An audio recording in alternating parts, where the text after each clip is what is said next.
जी ਅਸੀਂ ਟੋਟਲ ਇਹਨੂੰ 2 ਕਰੋੜ ਐਂਡ 10 ਲੱਖ ਦਿੱਤੇ। जिस बंदे ने फ्रॉड किया है शख्स के उपर 9 FIR ऑलरेडी एग्जिस्ट करदियां ने। FIR 94 ਇਨ ਪੰਚਕੂਲਾ। ਉਹਨਾਂ ਕੋਲ ਹਰਿਆਣਾ ਸਰਕਾਰ ਦੇ ਗਨਮੈਨ ਸੀਗੇ, ਦੇ ਹੈਡ ਕ੍ਰੀਏਟਡ ਐਨ ਔਰਾ। और उन्हां सारियां FIR ਦੇ ਵਿੱਚ ਪੁਲਿਸ ਹੱਥ ਤੇ ਹੱਥ ਧਰੀ ਬੈਠੀ ਹੈ। ਅੱਜ ਹਿੰਦੁਸਤਾਨ 'ਚ ਇਹ ਲੱਗ ਰਿਹਾ ਹੈ ਕਿ ਸਿਰਫ ਜੁਡੀਸ਼ਰੀ ਦੇ ਸਹਾਰੇ ਹੀ ਦੇਸ਼ ਬਚ ਸਕਦਾ ਹੈ। ਬਹੁਤ ਸਟਰੋਂਗ ਆਰਡਰ ਪਾਸ ਕੀਤਾ ਹਰਿਆਣਾ ਪੁਲਿਸ ਦੇ ਖਿਲਾਫ। ਕਿਸ ਪੁਲਿਸ ਅਫਸਰ ਨੇ ਉਹਨੂੰ ਗਨਮੈਨ ਦਿੱਤੇ, ਕਿਸ ਕਪੈਸਿਟੀ 'ਚ ਗਨਮੈਨ ਦਿੱਤੇ। 188 which is misbehaving with the police official, still the police is protecting them। 8 ਮਹੀਨੇ ਹੋ ਗਏ ਸਾਨੂੰ ਭੱਜਦੇ ਵੀ। ਅਸੀਂ ਪੰਜਾਬ ਪੁਲਿਸ ਵੀ ਸੁੱਤੀ ਪਈ ਹੈ। ਇੰਨਾ ਕੀ ਪ੍ਰੈਸ਼ਰ ਸੀਗਾ ਕਿ ਤੁਸੀਂ ਅਕਿਊਜ਼ਡ ਨੂੰ ਬਚਾਉਣ ਵਾਸਤੇ 14 ਦਿਨ ਦਾ ਗੈਪ ਦਿੱਤਾ। ਉਹਦੇ 'ਚ ਸਾਨੂੰ ਇੱਕ ਵੀ ਵਾਰ SIT ਦੇ ਕਿਸੇ ਵੀ ਮੈਂਬਰ ਨੇ ਬੁਲਾਇਆ। ਇੱਥੇ ਪੁਲਿਸ ਅਫੀਸ਼ੀਅਲ ਨੇ ਕਿਹਾ ਕਿ ਅਕਿਊਜ਼ਡ ਦੇ ਬਹੁਤ ਫੋਨ ਆ ਰਹੇ ਹੈਗੇ ਆ, ਪੋਲੀਟੀਕਲ ਪਾਰਟੀਆਂ ਉਹਨਾਂ ਨੂੰ ਸਪੋਰਟ ਕਰ ਰਹੀਆਂ, ਹਾਈ ਲੈਵਲ ਮਿਨਿਸਟਰ ਉਹਨਾਂ ਨੂੰ ਸਪੋਰਟ ਕਰ ਰਹੇ ਆ, ਤੁਹਾਡੇ ਵੱਲੋਂ ਕਿਉਂ ਨਹੀਂ ਕੋਈ ਫੋਨ ਆ ਰਿਹਾ। 2 ਅਫਸਰ ਇਹਦੇ ਵਿੱਚ ਓਨੈਸਟ ਨਿਕਲੇ ਨੇ। ਸਾਰੇ ਦਰਸ਼ਕਾਂ ਦਾ ਬਹੁਤ-ਬਹੁਤ ਸਵਾਗਤ ਹੈ।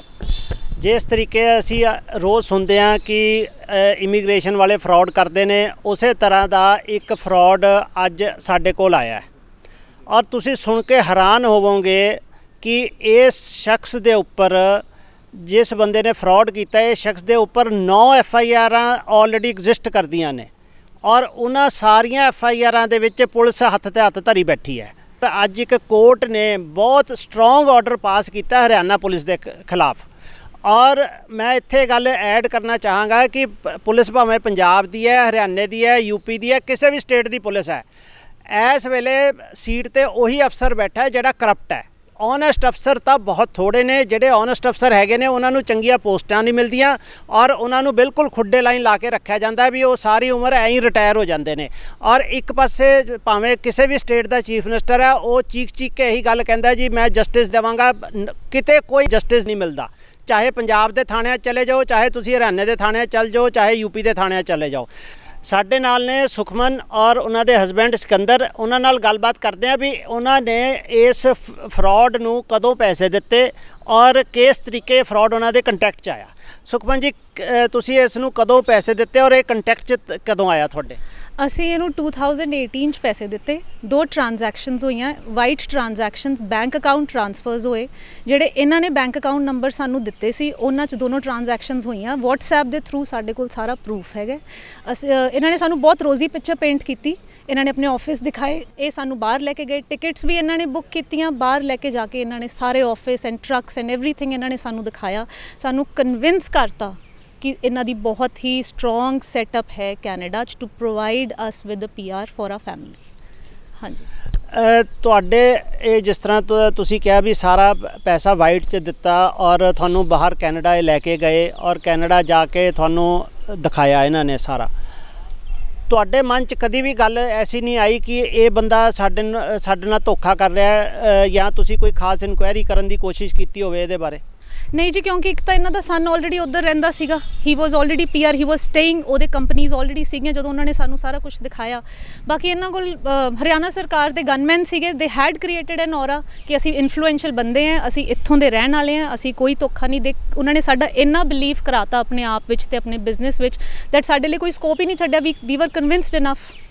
ਅਸੀਂ ਪੂਰਾ ਮਤਲਬ ਸੈਟਿਸਫਾਈਡ ਹੋ ਗਏ ਸੀਗੇ ਜਿਸ ਤਰ੍ਹਾਂ ਨਾਲ ਇਹਨਾਂ ਨੇ ਸਾਨੂੰ ਦਿਖਾਇਆ ਸੀ। And moreover the transactions were white. ਕੋਈ ਸੀਗਾ ਹੀ ਨਹੀਂ ਕਿ ਸਾਡਾ ਧੋਖਾ ਹੋ ਸਕਦਾ ਕਿਉਂਕਿ ਅਸੀਂ ਵਾਈਟ ਟ੍ਰਾਂਜੈਕਸ਼ਨਸ ਦਿੱਤੇ ਸੀ, ਵਾਈਟ 'ਚ ਪੈਸੇ ਦਿੱਤੇ ਸੀ।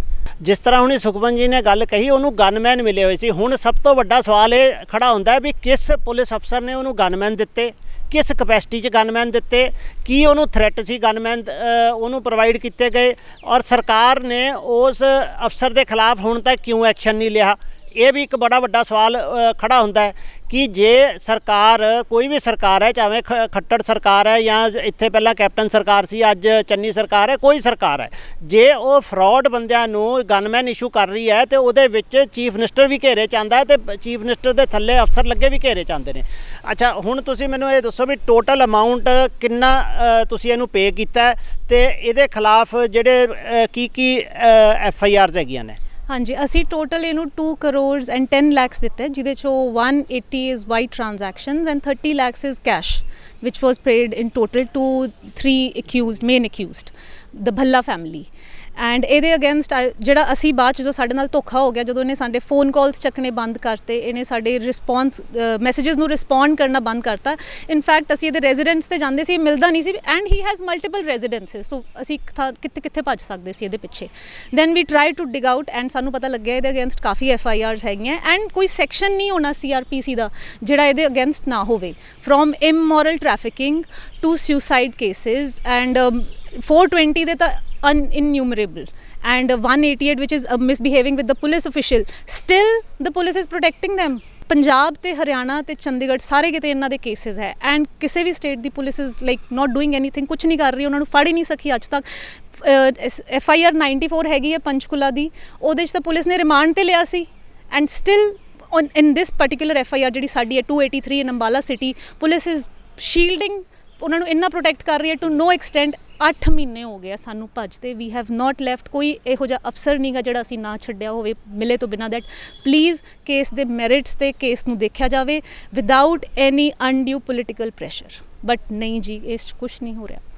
ਤੁਸੀਂ ਹੁਣੇ ਜ਼ਿਕਰ ਕੀਤਾ ਇਹਦੇ ਉੱਪਰ 9 FIRs ਨੇ, ਹਾਂਜੀ, ਉਹ ਜ਼ਰਾ ਸਾਡੇ ਦਰਸ਼ਕਾਂ ਨੂੰ ਦੱਸੋ ਵੀ ਕੀ FIRs ਨੇ, ਕਿਸ ਮੁੱਦਿਆਂ ਤੇ FIRs ਉਹ ਹੋਈਆਂ ਨੇ। ਹਾਂਜੀ, ਆਹ ਦੇਖੋ ਮੈਂ ਤੁਹਾਨੂੰ ਦਿਖਾਉਂਦੀ ਹਾਂ ਜੀ, ਜਿਹੜਾ ਅਸੀਂ ਆਪਦੇ ਪਟੀਸ਼ਨ 'ਚ ਵੀ ਲਾਇਆ ਹੈਗਾ,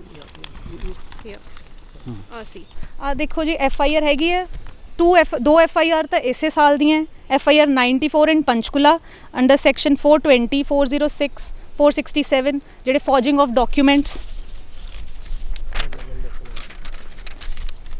then there is FIR of 2021 immoral trafficking ਜਿਹੜੀ ਟਕੌਲੀ ਦੀ ਹੈ ਜੀ, and then there is FIR again 420 in Kharar. this FIR is current FIR ਜਿਹਦੇ ਪਿੱਛੇ ਅਸੀਂ ਭੱਜ ਰਹੇ ਹਾਂ ਜੀ। this in ਸਾਡੇ FIR ਦੇ ਇਨਵੈਸਟੀਗੇਸ਼ਨ ਦੇ ਦਰਮਿਆਨ ਇਹਦੇ ਤੇ ਦੇਖੋ ਜੀ ਇੱਕ ਹੋਰ FIR 156 ਫਾਈਲ ਕੀਤਾ ਗਿਆ, ਕਿਉਂਕਿ ਇਹਦੇ 'ਚ ਵੀ ਪੰਜਾਬ ਪੁਲਿਸ ਕੁਛ ਨਹੀਂ ਕਰ ਰਹੀਗੀ। It is under the same sections, ਕਿਉਂਕਿ ਅਸੀਂ ਇੱਕ ਕੰਪਲੇਨੈਂਟ ਨਾਲ ਗੱਲ ਕੀਤੀ ਸੀ। ਇਹ ਵੀ ਇਮੀਗ੍ਰੇਸ਼ਨ ਫਰਾਡ ਦੀ FIR ਹੈ ਜੀ। ਇਹਦੇ 40 ਚੈੱਕ ਬਾਉਂਸ ਕੇਸਿਸ ਪਏ ਆ ਜੀ, ਇੰਟਰ ਸਟੇਟ ਪੰਜਾਬ, ਚੰਡੀਗੜ੍ਹ, ਮੋਹਾਲੀ ਵਿੱਚ। ਆਹ ਸਾਰੇ ਕੇਸਿਸ ਦੇਖ ਲਓ ਜੀ।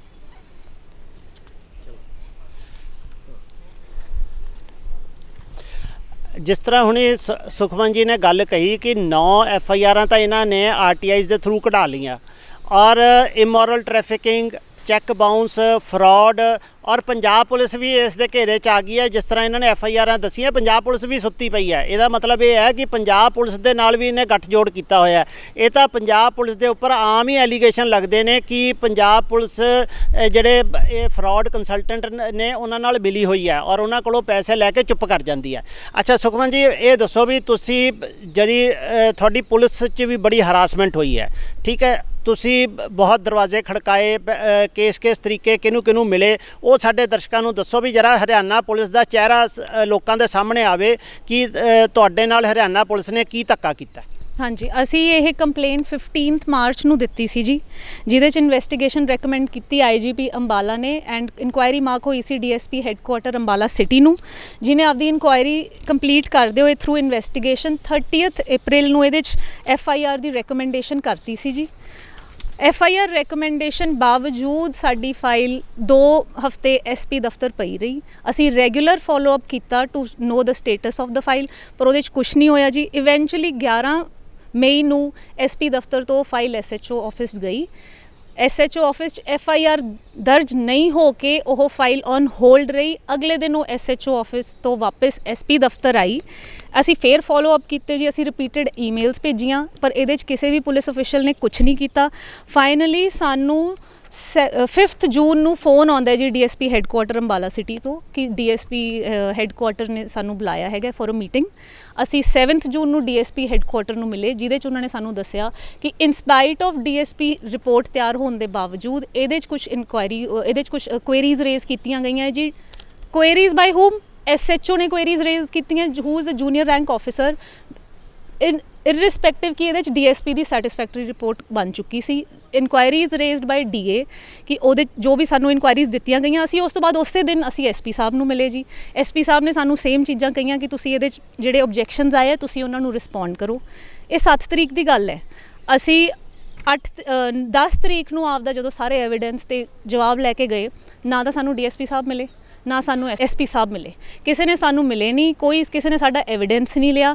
ਇਵੈਂਚੁਅਲੀ ਸਾਨੂੰ ਪਤਾ ਲੱਗਦਾ ਹੈ ਜੀ ਥਰੂ ਜਦੋਂ ਅਸੀਂ ਆਰਟੀਆਈ ਫਾਈਲ ਕੀਤੀ ਕਿ ਸਾਡੀ ਰਿਪੋਰਟ ਇਹ ਸਾਡੀ ਇਨਕੁਆਇਰੀ ਇਹ ਕਲੋਜ਼ ਹੋ ਚੁੱਕੀ ਹੈ। ਕਲੋਜ਼ ਕਿਸ ਬੇਸ ਤੇ ਹੋ ਚੁੱਕੀ ਹੈ ਕਿ ਇਹਦੇ 'ਚ ਦੁਬਾਰਾ ਅਕਿਊਜ਼ਡ ਦੇ ਬਿਆਨ ਲਏ ਗਏ, ਐਸਐਚਓ ਸਾਹਿਬ ਨੇ ਇਹਦੇ ਬਿਆਨ ਦਿੱਤੇ, ਡੀਏ ਸਾਹਿਬ ਨੇ ਉਸ 'ਤੇ ਰਿਪੋਰਟ ਤਿਆਰ ਕੀਤੀ, ਜਿਹੜੀ ਐਸਪੀ ਸਾਹਿਬ ਨੇ ਸਾਈਨ ਕੀਤੀ, ਓਕੇ ਫॉर ਕਲੋਜ਼ਿੰਗ। ਐਂਡ ਹਰਿਆਣੇ ਦੀ ਗੱਲ ਇਹ ਹੈ ਕਿ ਜਿਹੜੀ ਡੀਐਸਪੀ ਇਨਕੁਆਇਰੀ ਰਿਪੋਰਟ ਪਹਿਲਾਂ ਸੀਗੀ ਉਹਦਾ ਕਿਤੇ ਵੀ ਜ਼ਿਕਰ ਹੈ ਨਹੀਂਗਾ, देयर इज़ नो मैंशन वॉट्सोएवर। ਉਹ ਡੀਐਸਪੀ ਰਿਪੋਰਟ ਗਈ ਕਿੱਥੇ? ਸਿਰਫ ਇੱਥੇ ਨਹੀਂ ਜੀ, ਇੱਥੇ ਤੱਕ ਨਹੀਂ ਜੀ, ਸਾਨੂੰ ਆਰਟੀਆਈ ਦੇ ਫਸਟ ਆਰਟੀਆਈ ਦੇ ਵਿੱਚ ਤਾਂ ਸਾਨੂੰ ਡੀਐਸਪੀ ਰਿਪੋਰਟ ਮਿਲੀ ਨਹੀਂ, ਸਾਨੂੰ ਸਬਸੀਕੁਐਂਟ ਰਿਪੋਰਟ ਆਰਟੀਆਈ ਐਪਲੀਕੇਸ਼ਨ ਫਾਈਲ ਕਰਨੀ ਪਈ ਓਨਲੀ ਫॉर ਡੀਐਸਪੀ ਰਿਪੋਰਟ ਸਾਨੂੰ ਉਦੋਂ ਮਿਲੀ ਗਈ। ਹੁਣ ਤੁਸੀਂ ਆਪ ਅੰਦਾਜ਼ਾ ਲਗਾ ਲਓ ਕਿ ਇਹਨੂੰ ਦਬਾਉਣ ਦੀ ਕਿਉਂ ਕੋਸ਼ਿਸ਼ ਕੀਤੀ ਗਈ। If police is right and if accused is right, why did they try to suppress the matter. ਇਹ ਇੰਨਾ ਦਬਾਉਣ ਦੀ ਲੋੜ ਹੀ ਨਹੀਂ ਸੀਗੀ। ਤੇ ਦੁਬਾਰਾ ਅਕਿਊਜ਼ ਦੇ ਬਿਆਨ ਲੈ ਕੇ ਸਾਡੇ ਬਿਆਨ ਵੀ ਨਾ ਲਏ। ਇਹ ਇਸ ਸਪੀਡ ਨਾਲ ਇਹਨਾਂ ਨੇ ਕੰਮ ਚੱਕਿਆ ਪੁਲਿਸ ਨੇ ਕਿ 7 ਜੂਨ ਤੋਂ ਜਦੋਂ ਤੋਂ ਸਾਨੂੰ ਬੁਲਾਇਆ ਗਿਆ ਸੀਗਾ ਕਿ ਤੁਸੀਂ ਆ ਕੇ ਇਹਦੇ 'ਚ ਤੁਸੀਂ ਆਪਦਾ ਐਵੀਡੈਂਸ ਦਿਓ, 14 ਜੂਨ ਤੱਕ ਇਹ ਡੀਜੀਪੀ ਤੱਕ ਪਹੁੰਚ ਗਏ, ਕੰਪਲੇਨ ਕਲੋਜ਼ ਵੀ ਹੋ ਚੁੱਕੀ ਸੀ। ਐਂਡ ਬਚਾਇਆ ਜਾ ਰਿਹਾ ਜਿਨ੍ਹਾਂ ਦੇ ਖਿਲਾਫ ਇੰਨੇ ਜ਼ਿਆਦਾ ਐਫਆਈਆਰਸ ਹੈਗੀਆਂ, ਇੰਨੀਆਂ ਜ਼ਿਆਦਾ ਕੰਪਲੇਂਟਸ ਹੈਗੀਆਂ, ਜਿਨ੍ਹਾਂ ਨੂੰ ਹਰਿਆਣਾ ਪੁਲਿਸ ਦਾ ਗਨਮੈਨ ਤੱਕ ਮਿਲਿਆ ਹੋਇਆ। ਇਹ ਤਾਂ ਹੁਣ ਪੁਲਿਸ ਹੀ ਜਵਾਬ ਦੇ ਸਕਦੀ ਹੈ ਜੀ ਇਹਦੇ 'ਚ ਕੀ ਹੋ ਰਿਹਾ। ਮੈਡਮ ਤੁਸੀਂ ਮੈਨੂੰ ਇਹ ਵੀ ਦੱਸਿਆ ਕਿ ਕਿਸੇ ਪੁਲਿਸ ਅਫਸਰ ਨੇ ਤੁਹਾਨੂੰ ਇਹ ਵੀ ਗੱਲ ਕਹੀ ਕਿ ਜੀ ਤੁਸੀਂ ਉੱਪਰੋਂ ਪ੍ਰੈਸ਼ਰ ਕਿਉਂ ਨਹੀਂ ਪਾਉਂਦੇ। ਤੁਸੀਂ ਸਾਨੂੰ ਇਹ ਦੱਸੋ ਵੀ ਕਿਸ ਅਫਸਰ ਨੇ ਇਹ ਗੱਲ ਤੁਹਾਨੂੰ ਕਹੀ ਬਈ ਤੁਸੀਂ ਕਿਉਂ ਨਹੀਂ ਪ੍ਰੈਸ਼ਰ ਪਾਉਂਦੇ? ਜੀ ਪਹਿਲਾਂ ਤਾਂ ਤੁਸੀਂ ਇਹ ਦੇਖੋ, ਹੈਰਾਨੀ ਵਾਲੀ ਗੱਲ ਇਹ ਹੈ ਕਿ ਜਦੋਂ ਸਾਡੀ ਕੰਪਲੇਨ ਇੱਥੇ ਬੰਦ ਕਰਤੀ ਗਈ, ਅਸੀਂ ਦੁਬਾਰਾ ਐਪਲੀਕੇਸ਼ਨ ਦਿੱਤੀ ਡੀਜੀਪੀ ਸਾਹਿਬ ਨੂੰ, ਜੋ ਉਹਨਾਂ ਨੇ ਆਈਜੀਪੀ ਅੰਬਾਲਾ ਨੂੰ ਰეკਮੈਂਡ ਸੁਜੈਸਟ ਕਰਦੇ ਹੋਏ ਫॉर ਨੈਸੈਸਰੀ ਐਕਸ਼ਨ ਕੀਤਾ। ਸਾਨੂੰ ਉੱਥੇ ਬੁਲਾਇਆ ਗਿਆ, ਉਹਦੇ 'ਚ ਐਫਆਈਆਰ ਰეკਮੈਂਡ ਕੀਤੀ ਗਈ। ਐਫਆਈਆਰ ਰეკਮੈਂਡੇਸ਼ਨ ਦੇ ਬਾਵਜੂਦ ਦੈਟ ਵਾਜ਼ 14 ਜੁਲਾਈ ਨੂੰ ਹੋਈ ਸੀਗੀ ਰეკਮੈਂਡੇਸ਼ਨ, ਜਦੋਂ ਆਈਜੀਪੀ ਅੰਬਾਲਾ ਨੇ ਕੀਤੀ ਸੀ। 28 ਜੁਲਾਈ ਤੱਕ ਉਹਦੇ 'ਚ ਕੋਈ ਐਫਆਈਆਰ ਨਹੀਂ ਹੋਈ। ਇਹ ਪੁਲਿਸ ਜਵਾਬ ਦੇਵੇ ਕਿ ਉਹਦੇ 'ਚ 14 ਡੇਜ਼ ਡਿਲੇ ਕਿਉਂ ਹੋਇਆ। ਜੇ ਉਹਦੇ 'ਚ ਐਫਆਈਆਰ ਹੋਣੀ ਨਹੀਂ ਸੀ ਤਾਂ ਉਹਨਾਂ ਨੂੰ ਪਹਿਲਾਂ ਆਰਡਰ ਕਰਨੇ ਹੀ ਨਹੀਂ ਚਾਹੀਦੇ ਸੀਗੇ। ਜੇ ਉਹਦੇ 'ਚ ਆਰਡਰ ਹੋ ਗਏ, ਇੰਨਾ ਕੀ ਪ੍ਰੈਸ਼ਰ ਸੀਗਾ ਕਿ ਤੁਸੀਂ ਅਕਿਊਜ਼ਡ ਨੂੰ ਬਚਾਉਣ ਵਾਸਤੇ 14 ਦਿਨ ਦਾ ਗੈਪ ਦੇਤਾ ਉਹਦੇ 'ਚ। ਫਿਰ ਉਹ ਫਾਈਲ ਟ੍ਰਾਂਸਫਰ ਕੀਤੀ ਗਈ ਜੀ ਫਰੋਮ ਅੰਬਾਲਾ ਟੂ ਕੁਰੂਕਸ਼ੇਤਰ। ਉੱਥੇ ਸਾਨੂੰ ਪਤਾ ਲੱਗਿਆ ਕਿ ਪਹਿਲਾਂ ਤਾਂ ਸਾਡੀ ਫਾਈਲ ਹੀ ਨਹੀਂ ਪਹੁੰਚੀ ਜੀ ਉੱਥੇ, ਜਿਹੜੀ ਅੰਬਾਲਾ ਤੋਂ ਫਾਈਲ ਜਾਣੀ ਸੀ for investigation, file did not reach. ਜਦੋਂ ਉੱਥੇ ਨਹੀਂ ਪਹੁੰਚੀ, ਅਸੀਂ ਬਹੁਤ ਫੋਲੋ ਅਪ ਕੀਤਾ, ਸਾਨੂੰ ਉੱਥੇ ਪਤਾ ਚੱਲਿਆ ਕਿ ਇੱਥੇ ਐਸਆਈਟੀ ਬਣਾ ਦਿੱਤੀ ਗਈ ਹੈ ਔਰ 4 ਮੈਂਬਰ ਟੀਮ ਐਸਆਈਟੀ ਦੀ ਹੈਗੀ ਹੈ। ਸਾਨੂੰ ਇੱਕ ਵੀ ਵਾਰ ਐਸਆਈਟੀ ਦੇ ਕਿਸੇ ਵੀ ਮੈਂਬਰ ਨੇ ਬੁਲਾਇਆ ਨਹੀਂ ਜੀ। ਅਸੀਂ ਆਪ ਉਸ 'ਚ ਪੈਰਵੀ ਕੀਤੀ, ਅਸੀਂ ਆਪ ਉਹਦੇ 'ਚ ਐਵੀਡੈਂਸ ਦਿੱਤਾ। ਸਾਨੂੰ ਹਜੇ ਤੱਕ ਨਹੀਂ ਪਤਾ ਉਹ ਐਵੀਡੈਂਸ ਔਨ ਰਿਕਾਰਡ ਲਿਆ ਗਿਆ ਹੈ ਕਿ ਨਹੀਂ ਗਿਆ। ਅਸੀਂ ਜਦੋਂ ਰੈਗੂਲਰ ਫੋਲੋ ਅਪ ਕਰਦੇ ਸੀ, ਉਹਦੇ ਦਰਮਿਆਨ ਸਾਨੂੰ ਇੱਕ ਉੱਥੇ ਪੁਲਿਸ ਅਫੀਸ਼ੀਅਲ ਨੇ ਕਿਹਾ ਕਿ ਅਕਿਊਜ਼ਡ ਦੇ ਬਹੁਤ ਫੋਨ ਆ ਰਹੇ ਹੈਗੇ ਆ, ਪੋਲੀਟੀਕਲ ਪਾਰਟੀਜ਼ ਉਹਨਾਂ ਨੂੰ ਸਪੋਰਟ ਕਰ ਰਹੀਆਂ, ਹਾਈ ਲੈਵਲ ਮਿਨਿਸਟਰ ਉਹਨਾਂ ਨੂੰ ਸਪੋਰਟ ਕਰ ਰਿਹਾ, ਤੁਹਾਡੇ ਵੱਲੋਂ ਕਿਉਂ ਨਹੀਂ ਕੋਈ ਫੋਨ ਆ ਰਿਹਾ। ਸਾਡਾ ਸਿਰਫ ਉਹੀ ਗੱਲ ਜੀ ਕਿ ਸਾਡਾ ਕੇਸ ਮੈਰਿਟ 'ਤੇ ਹੈ, ਤੁਸੀਂ ਪਲੀਜ਼, ਅਸੀਂ ਹੱਥ ਜੋੜ ਕੇ ਐਸਪੀ ਕੁਰੂਕਸ਼ੇਤਰ ਨੂੰ ਵੀ ਬੇਨਤੀ ਕੀਤੀ ਕਿ ਤੁਸੀਂ ਪਲੀਜ਼ ਇਹਨੂੰ ਇਹਦੇ ਮੈਰਿਟਸ 'ਤੇ ਦੇਖਿਆ ਜਾਵੇ and not political pressure. But ਉਹੀ ਨਾ, ਜਿਵੇਂ ਕਹਿੰਦੇ ਕਿ ਗੱਲ ਦਾ ਕੋਈ ਜੂ ਨਹੀਂ ਰੇਂਗਣੀ ਵਾਲੀ ਗੱਲ, ਬਸ ਉਹੀ ਹੋ ਗਿਆ। ਕੋਈ ਫਰਕ ਨਹੀਂ ਪਿਆ ਕਿਸੇ ਵੀ ਪੁਲਿਸ ਅਫਸਰ 'ਤੇ ਇਸ 'ਤੇ। ਤੁਸੀਂ ਇਸ ਸਾਰੇ ਕੇਸ ਦੇ ਵਿੱਚ ਇੱਕ ਗੱਲ ਨੋਟ ਕਰਨ ਵਾਲੀ ਹੈ, ਸਿਰਫ 2 ਅਫਸਰ ਇਹਦੇ ਵਿੱਚ ਓਨੈਸਟ ਨਿਕਲੇ ਨੇ। ਇੱਕ ਡੀਐਸਪੀ ਜਿਹਨੇ ਸਭ ਤੋਂ ਪਹਿਲਾਂ ਰਿਪੋਰਟ ਦਿੱਤੀ ਵੀ ਇਸ 'ਤੇ ਪਰਚਾ ਹੋਣਾ ਚਾਹੀਦਾ ਹੈ, ਫਿਰ ਇੱਕ ਆਈਜੀ ਮੈਡਮ ਜਿਨ੍ਹਾਂ ਨੂੰ ਡੀਜੀਪੀ ਨੇ ਫਾਈਲ ਭੇਜੀ ਬਈ ਇਸ 'ਤੇ ਨੈਸੈਸਰੀ ਐਕਸ਼ਨ ਕੀਤਾ ਜਾਵੇ ਇਨਟੂ ਦਾ ਮੈਟਰ, ਤੇ ਉਹਨਾਂ ਨੇ ਡੀਐਸਪੀ ਕੋਲੋਂ ਸਾਰੀ ਗੱਲਬਾਤ ਸੁਣੀ, ਸਾਰੀ ਇਨਕੁਆਇਰੀ ਕਰਨ ਤੋਂ ਬਾਅਦ ਇਮੀਡੀਏਟ ਆਰਡਰ ਕਰਤਾ ਵੀ ਇਸ 'ਤੇ ਐਫਆਈਆਰ ਬਣਦੀ ਹੈ, ਐਫਆਈਆਰ ਕਰੋ। ਔਰ ਫਿਰ ਉਹਨਾਂ ਨੂੰ ਇਹ ਵੀ ਗੱਲ ਪਤਾ ਸੀ ਕਿ ਇੱਥੇ ਅੰਬਾਲੇ ਦੇ ਵਿੱਚ ਕੁਝ ਪੁਲਿਸ ਅਫਸਰ ਨੀਚਲੇ ਇਹਦੇ ਨਾਲ ਮਿਲੇ ਹੋਏ ਨੇ, ਉਹਨਾਂ ਨੇ Kurukshetra to be on safe side ਜ਼ਿਲ੍ਹੇ ਤੋਂ ਬਾਹਰ ਹੀ ਟ੍ਰਾਂਸਫਰ ਕਰਤੀ। ਉਸ ਦੇ ਬਾਵਜੂਦ ਤੁਸੀਂ ਦੇਖ ਸਕਦੇ ਹੋ ਇਹਨਾਂ ਨਾਲ ਕਿੰਨੀ ਹਰਾਸਮੈਂਟ ਹੋਈ ਹੈ।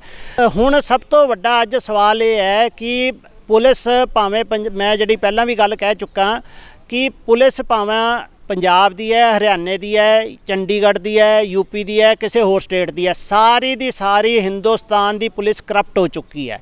ਬਹੁਤ ਥੋੜ੍ਹੇ ਅਫਸਰ ਨੇ ਜਿਹੜੇ ਓਨੈਸਟ ਨੇ। ਜਿਵੇਂ ਹੁਣ ਵੀ ਇਸ ਸਾਰੀ ਕੜੀ ਦੇ ਵਿੱਚ 2 ਹੀ ਓਨੈਸਟ ਅਫਸਰ ਨਿਕਲ ਕੇ ਆਏ ਜਿਨ੍ਹਾਂ ਨੇ ਕਿਹਾ ਜੀ ਇਹ ਤੁਹਾਡੇ ਨਾਲ ਫਰਾਡ ਹੋਇਆ ਔਰ ਤੁਹਾਡੇ ਇਹਨਾਂ 'ਤੇ ਇਨਵੈਸਟੀਗੇਸ਼ਨ ਹੋਣੀ ਚਾਹੀਦੀ ਹੈ ਔਰ ਐਫਆਈਆਰ ਹੋਣੀ ਚਾਹੀਦੀ ਹੈ ਇਹਦੇ ਉੱਪਰ, ਲੇਕਿਨ ਉਹ ਕੋਈ ਐਫਆਈਆਰ ਨਹੀਂ ਹੋਈ ਇਹਨਾਂ ਦੀ।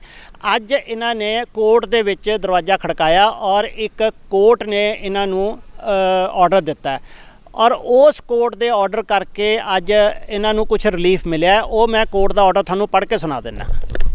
ਕੋਰਟ ਨੇ ਲਿਖਿਆ ਜੀ in the present petition the allegations alleged against the police are very serious in nature to the effect that the police is in hand and glove with the private respondents and doing nothing to investigate the FIR which was registered by the police only when the Inspector General Ambala intervened and directed the register the same. Or prima facie the allegations are serious and reflects very poorly upon the working of police. ਇਹ ਹੁਣ ਜੱਜ ਸਾਹਿਬ ਨੇ ਅੱਜ order ਕੀਤਾ ਹੈ ਔਰ ਜੱਜ ਸਾਹਿਬ ਨੇ ਇੱਕ ਰਿਲੀਫ ਦਿੱਤਾ ਹੈ ਜਿਹਦੇ ਵਿੱਚ ਇਹਨਾਂ ਨੂੰ ਹੁਣ ਕੁਝ ਆਸ ਜਾਗੀ ਹੈ। ਅੱਜ ਹਿੰਦੁਸਤਾਨ 'ਚ ਇਹ ਲੱਗ ਰਿਹਾ ਹੈ ਕਿ ਸਿਰਫ ਜੁਡੀਸ਼ਰੀ ਦੇ ਸਹਾਰੇ ਹੀ ਦੇਸ਼ ਬਚ ਸਕਦਾ ਹੈ। ਜਿਸ ਤਰ੍ਹਾਂ ਯੂਪੀ ਦੀ ਘਟਨਾ ਹੋਈ ਉਸ ਵਿੱਚ ਵੀ ਸੁਪਰੀਮ ਕੋਰਟ ਆਫ ਇੰਡੀਆ ਦੇ ਜਿਹੜੇ ਚੀਫ ਜਸਟਿਸ ਹੈ ਔਰ ਜੱਜਿਸ ਨੇ ਸੂਮੋਟੋ ਲਿਆ ਅਤੇ ਇੰਟਰਵੀਨ ਕੀਤਾ ਹੈ। ਉਸੇ ਤਰ੍ਹਾਂ ਇੱਥੇ ਵੀ ਇਸ ਕੇਸ 'ਚ ਵੀ ਸਿਰਫ ਜੱਜ ਸਾਹਿਬ ਨੇ ਇਹ ਕੇਸ ਸੁਣਿਆ ਔਰ ਬੜਾ ਸਟਰੋਂਗ ਪੁਲਿਸ ਦੇ ਖਿਲਾਫ ਆਰਡਰ ਕੀਤਾ ਅਤੇ ਅਸੀਂ ਉਮੀਦ ਕਰਦੇ ਹਾਂ ਵੀ ਇਹਨਾਂ ਨੂੰ ਜਲਦ ਤੋਂ ਜਲਦ ਜਸਟਿਸ ਮਿਲੇ ਔਰ ਅਸੀਂ ਇਹ ਵੀ ਉਮੀਦ ਕਰਦੇ ਹਾਂ ਵੀ ਜਿਸ ਤਰੀਕੇ ਜੱਜ ਸਾਹਿਬ ਦੇ ਨੇ ਇਸ ਕੇਸ ਦੇ ਵਿੱਚ ਸਖਤ ਆਰਡਰ ਕੀਤਾ ਹੈ ਔਰ ਪੁਲਿਸ ਵਾਲੇ ਸਾਰੇ ਸਹੀ ਦਸਤਾਵੇਜ਼ ਉਹਨੂੰ ਦੇਣਗੇ ਔਰ ਇਹਨਾਂ ਨੂੰ ਜਸਟਿਸ ਮਿਲੇਗਾ। ਬਾਕੀ ਹੁਣ ਆਉਣ ਵਾਲਾ ਵਕਤ ਦੱਸੇਗਾ ਕਿ ਹਰਿਆਣਾ ਪੁਲਿਸ ਹੋਰ ਉਸ ਅਕਿਊਜ਼ ਨੂੰ ਬਚਾਉਣ ਲਈ ਕੀ ਕੋਸ਼ਿਸ਼ਾਂ ਕਰਦੀ ਹੈ। ਇਹਨਾਂ ਦੀ ਸਟੋਰੀ ਤੋਂ ਤਾਂ ਇਹੀ ਲੱਗ ਰਿਹਾ ਕਿ ਹਰਿਆਣਾ ਪੁਲਿਸ ਨੇ ਪੂਰਾ ਜ਼ੋਰ ਲਾ ਰੱਖਿਆ ਹੈ ਅਕਿਊਜ਼ ਨੂੰ ਬਚਾਉਣ ਦਾ। ਸਾਰੇ ਦਰਸ਼ਕਾਂ ਦਾ ਬਹੁਤ ਬਹੁਤ ਧੰਨਵਾਦ ਸਾਡੇ ਨਾਲ ਜੁੜਨ ਦਾ।